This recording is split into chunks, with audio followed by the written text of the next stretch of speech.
வாழ்க வளமுடன். ஓம் நமச்சிவாய. அனைத்து தமிழ் உள்ளங்களுக்கும் வணக்கம். 12 மாதங்களை கொண்ட தமிழ் ஆண்டின் 2ஆம் மாதம்தான் வைகாசி மாதம். வைகாசி மாதத்தில் சூரியன் ரிஷபராசியில் பயணம் செய்வதால் ரிஷப மாதம் என்று அழைக்கப்படுகிறது. வைகாசி மாதத்தில் பல தெய்வ அவதாரங்கள் நிகழ்ந்ததாக கூறப்படுகிறது. வைகாசி பௌர்ணமி அன்று சிவபெருமான் நெற்றிக்கண்ணில் இருந்து 6 பொறிகளாக ஆறுமுக பெருமான் அவதாரம் எடுத்ததாக சொல்லப்படுகிறது. 6 தீப்பொறிகளும் 6 குழந்தைகளாக மாறி கார்த்திகை பெண்கள் கை தவழ்ந்த மாதமாக கருதப்படுகிறது. அப்படிப்பட்ட சிறப்புமிக்க வைகாசி மாதத்தில் 12 ராசிக்காரர்களுக்கு என்ன யோக பலன் கிடைக்கப் போகிறது என்று பார்க்கலாம். இம்மாத கிரகநிலை என பார்த்தால் மேசராசியில் புதன் பகவானும் சுக்கிர பகவானும் இணைந்துள்ளனர். ரிஷபராசியில் சூரிய பகவானும் குரு பகவானும் உள்ளனர். கன்னி ராசியில் கேது பகவானும், கும்பராசியில் சனி பகவானும், மீன ராசியில் செவ்வாய் பகவானுடன் ராகு பகவானும் உள்ளனர். சந்திர பகவான் கடகத்தில் ஆட்சி பலத்தோடு அமர்ந்திருக்க இந்த வைகாசி மாதம் துவங்குகிறது. இம்மாத கிரக பெயர்ச்சி என எடுத்துக்கொண்டால் வைகாசி மாதம் 6ஆம் தேதி, அதாவது மே மாதம் 19ஆம் தேதி அன்று சுக்கிர பகவான் ரிஷபராசியில் பெயர்ச்சியாகி ஆட்சி பலத்துடன் வலிமையாக இருக்கப் போகிறார். அதே போல வைகாசி மாதம் 18ஆம் தேதி, அதாவது மே மாதம் 31ஆம் தேதி புதன் பகவான் பெயர்ச்சியானது மேசத்தில் இருந்து ரிஷபத்திற்கு ஆகிறது. செவ்வாய் பகவான் வைகாசி மாதம் 19ஆம் தேதி, அதாவது ஜூன் மாதம் 1ஆம் தேதி மேச ராசியில் இடப்பெயர்ச்சி அடைந்து ஆட்சி பலத்துடன் வலிமையாக அமர்ந்து நற்பலன்களை அளிக்க உள்ளார். இந்த கிரக அமைப்பினால் உங்கள் வாழ்வில் ஏற்படக்கூடிய சுப மற்றும் அசுப பலன்கள் என்ன என்பதனையும், அசுப பலன் ஏற்படுமாயின் ராசிக்காரர்கள் செய்ய வேண்டிய பரிகாரம் என்ன, வழிபட வேண்டிய தெய்வம், வழிபடும் முறை என்ன என்பதனை பற்றி விரிவாக காண்போம். பிறக்கப் போகும் இம்மாதம் உங்கள் வாழ்வில் வளமும் நலமும் செல்வ செழிப்பும் பெற்று வாழ்வின் உயரிய நிலையை அடைய எல்லாம் வல்ல எம்பெருமானை வேண்டி விரும்பி கேட்டுக்கொள்கிறேன். நிதானமாகவும் செம்மையாகவும் காரியத்தை செய்து வெற்றி பெறும் விருச்சிகராசி அன்பர்களே, உங்களை எல்லோரும் நேசிப்பார்கள். இந்த மாதம் பணவரவு அதிகமாக இருக்கும். எதிர்ப்புகள் நீங்கி எதிலும் உற்சாகம் உண்டாகும். மன மகிழ்ச்சிக்காக பணம் செலவு செய்ய தயங்க மாட்டீர்கள். நண்பர்கள் சேர்க்கையும் அவர்களால் உதவியும் கிடைக்கும். தொழில் வியாபாரத்தில் கூடுதல் லாபம் கிடைக்க பெறுவீர்கள். வியாபாரம் தொடர்பான வெளியூர் பயணங்கள் சாதகமான பலன் தரும். உத்தியோகத்தில் இருப்பவர்களுக்கு வேண்டிய உதவிகள் மேல் அதிகாரிகள் மூலம் கிடைக்கும். பொறுப்புகள் கூடும். சிலருக்கு எதிர்பார்த்த பதவி உயர்வும் கிடைக்கக்கூடும். குடும்பத்தில் வாழ்க்கை துணை மூலம் மகிழ்ச்சி உண்டாகும்.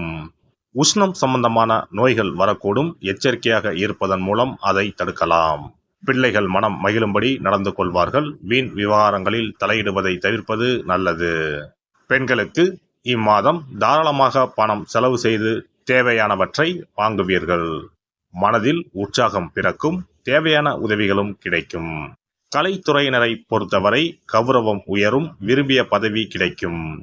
வழக்கு விவகாரங்கள் உங்களுக்கு சாதகமாக இருக்கும். கைவிட்டு போன பொருட்கள் மீண்டும் கிடைக்கும். அரசியலில் உள்ளவர்கள் தீவிர முயற்சிகளின் பேரில் புதிய ஒப்பந்தங்கள் கிடைக்கும். உங்கள் திறமைக்கு ஏற்ற புகழ் பாராட்டு கிடைக்காமல் போகலாம். மாணவர்களுக்கு பொறுப்புகள் அதிகரிக்கும். கல்வியில் முன்னேற்றமடைய தேவையான உதவிகள் கிடைக்கும். நட்சத்திர பலன்கள். விசாகம் 4ஆம் பாதம். இந்த மாதம் கவனமாக வேலைகளை செய்யாவிட்டால் மேல் அதிகாரிகளின் அதிருப்திக்கு ஆளாக நேரலாம். குடும்பத்தில் இருப்பவர்களுடன் சில்லறை சண்டைகள் உண்டாகலாம். கவனம் தேவை. கணவன் மனைவிக்கு இடையே மன வருத்தம் ஏற்படும் நிலை உருவாகலாம். பிள்ளைகளுடன் பேசும்போது நிதானத்தை கடைபிடிப்பது நல்லது. அக்கம் பக்கத்தில் இருப்பவர்களுடன் அனுசரித்து செல்வது மிக நல்லது. அனுஷம் நட்சத்திரம். இந்த மாதம் தொழில் நிமித்தமாக நீண்ட தூர பயணம் போக வேண்டி வரும். எதிரிகள் வகையில் நிதானமாக இருத்தல் அவசியம். கலைத்துறையினருக்கு முயற்சிகளின் பேரில் புதிய ஒப்பந்தங்கள் கையெழுத்தாகும். ஆனால் பொருளாதார ரீதியாக சிறப்பாக இருக்கும். எதிர்பார்த்த புகழ் பாராட்டு கிடைக்கும். பலவிதமான பிரச்சனைகளில் இருந்து விடுபடுவீர்கள். பின்தங்கிய நிலையில் இருப்பவர்கள் முன்னேற்ற பாதையில் செல்வார்கள். கேட்டை நட்சத்திரம். இந்த மாதம் தாயின் உடல் நலத்தில் கவனம் தேவை. உங்களுடைய உடல்நலத்தை பொறுத்தவரை உஷ்ணம் மற்றும் தோல் சம்பந்தப்பட்ட உபாதைகள் வரலாம். சிலருக்கு ஊர் விட்டு ஊர் செல்லும் நிலை ஏற்படலாம். நல்ல பணப்புழக்கம் இருக்கும். எடுத்த காரியம் அனுகூலத்தை கொடுக்கும். மதிப்பு மரியாதை சீராக இருக்கும். வீண் விவாதங்களை தவிர்க்கவும். குடும்பத்தில் தம்பதிகளிடையே இருந்து வந்த பிரச்சனைகள் சுமூகமாக மறையும். பிரிந்திருந்த குடும்பம் ஒன்று சேரும்.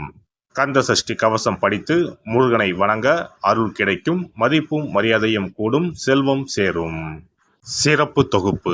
இனி வரவே வராது என நினைத்த பணம் திரும்பி வருவதற்கு இதை மட்டும் செய்தால் போதும். நாம் கஷ்டப்பட்டு சேர்த்த அல்லது சம்பாதித்த பணத்தை யாரையாவது நம்பியோ அல்லது அவர்களுக்கு உதவி செய்வதற்காகவோ கொடுத்து ஏமாந்து இருக்கலாம். அப்படி இழந்த பணத்தை திரும்ப இனி வரவே வராது என நினைத்த பணத்தை கூட சில எளிய தாந்திரீக பரிகாரங்களை முறையாக செய்தால் திரும்ப பெற முடியும். இழந்த சொத்து, இழந்த பணம் மற்றும் நகை ஆகியவற்றை திரும்ப வீடு தேடி வர வைப்பதற்கான எளிய பரிகார முறைகள் பற்றி இங்கே தெரிந்து கொள்வோம்.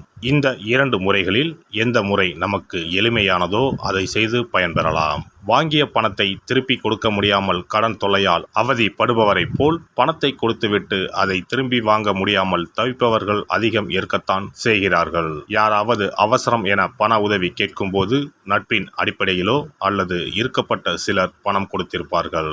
ஆனால் பணம் வாங்கிய நபரோ அந்த பணத்தை திருப்பி தராமல் இழுத்தடிக்கலாம். பணம் தர வேண்டிய நபருக்கு சூழ்நிலை காரணமாக பணம் வராமல் உங்களுக்கு திருப்பி தர முடியாமல் இருக்கலாம். அல்லது அந்த நபர் பணத்தை திருப்பி தரும் எண்ணமே இல்லாமல் இருக்கலாம். நீங்களும் பல முறை பணத்தை கேட்டு சலித்துவிட்டு இனி அந்த பணம் நமக்கு வரவே வராது என நினைத்து பணத்தை திருப்பி வாங்குவதற்கான முயற்சியை கூட கைவிட்டிருக்கலாம். இப்படி கொடுத்த பணம் திரும்பி வரவே வராது என நினைத்த பணத்தை உங்களிடம் பணம் வாங்கிய நபரே மனம் மாறி அவராக வந்து உங்களிடம் திருப்பி தருவதற்கு சில எளிய முறைகளை வீட்டிலேயே செய்தால் போதும். பரிகாரம் 1. கற்பூரம் ஒன்றை ஏற்றி அது எரியும் சுடரின் மீது இரும்பு கலந்த ஏதாவது ஒரு தட்டினை காட்ட வேண்டும். இப்படி காட்டும்போது அந்த தட்டில் கரி படலம் ஒன்று உருவாகும்.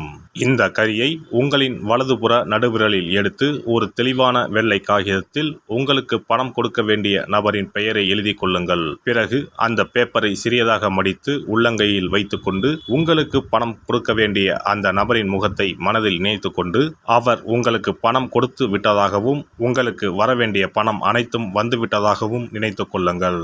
அந்த நபரின் பெயர் எழுதிய காகிதத்தை வீட்டின் பூஜை அறையில் வைத்து விடுங்கள். பிறகு அதை ஆற்றில் போட்டு விடலாம். பரிகாரம் 2. ஒரு சிறிய கிண்ணத்தில் மஞ்சளை தண்ணீர் கரைத்து எடுத்துக்கொள்ளுங்கள். ஒரு குச்சியால் அந்த மஞ்சளை தொட்டு வெள்ளை காகிதத்தில் பணம் தர வேண்டிய நபரின் பெயரை எழுதி கொள்ளுங்கள். ஓம் ஸ்ரீ கார்த்த வீர்யாஜுனாய நமக என்ற மந்திரத்தை 27 முறை சொல்லி பணம் கொடுக்க வேண்டிய நபர் உங்களுக்கு தர வேண்டிய பணம் அனைத்தையும் கொடுத்து விட்டதாக நினைத்து வேண்டிக் கொண்டு அந்த காகிதத்தை சுற்றி வெள்ளை நூலால் கட்டிவிட வேண்டும். பிறகு அந்த காகிதத்தை ஆற்றிலோ கடலிலோ போட்டுவிட வேண்டும். இந்த 2 முறைகளில் யாருக்கு எது வசதியோ அந்த முறையில் பரிகாரத்தை செய்யலாம். ஏதாவது ஒரு முறையை பின்பற்றினால் போதும். 2 முறைகளிலும் செய்ய வேண்டியது கிடையாது. இந்த பரிகாரத்தை தெற்கு நோக்கி அமர்ந்து செய்ய வேண்டும். இந்த பரிகாரத்தை நம்பிக்கையுடன் தொடர்ந்து செய்து வந்தால் கண்டிப்பாக வராது என நினைத்த பணம் விரைவில் உங்களின் வீடு தேடி வரும்.